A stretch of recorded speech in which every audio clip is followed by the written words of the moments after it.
3-4 महीने से हो रहा है समस्या और हम लोग बजट में उन लोग से आलू लेने पड़ता है पार्टी लोग से।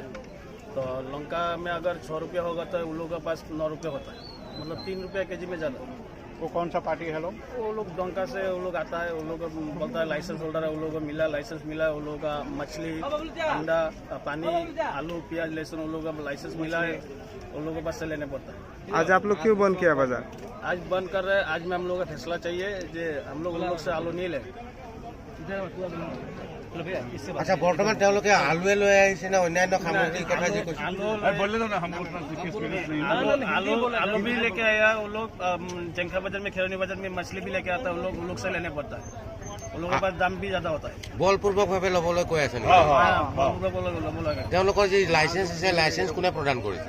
লাইচেন্সটো কোনে সিহঁতে বোলে CMA বোলে প্ৰদান কৰিছে, সিহঁতৰ পৰা আনিছে বোলে CMA। মানে কাৰ্বি আংলঙৰ কাৰ্বি পৰিষদে দিয়া বুলি কৈ আছে। লাইচেন্সটো আমি দেখা পোৱা নাই, সিহঁতে নেদেখাই আমালোকৰ, সিহঁতে খালি কৈ থাকে যে লাইচেন্স আজি বোলে লোকেল কমিটিক দেখাইছে বোলে, আমি শুনা পাইছো আজি পেলাই দেখাইছে সিহঁতে।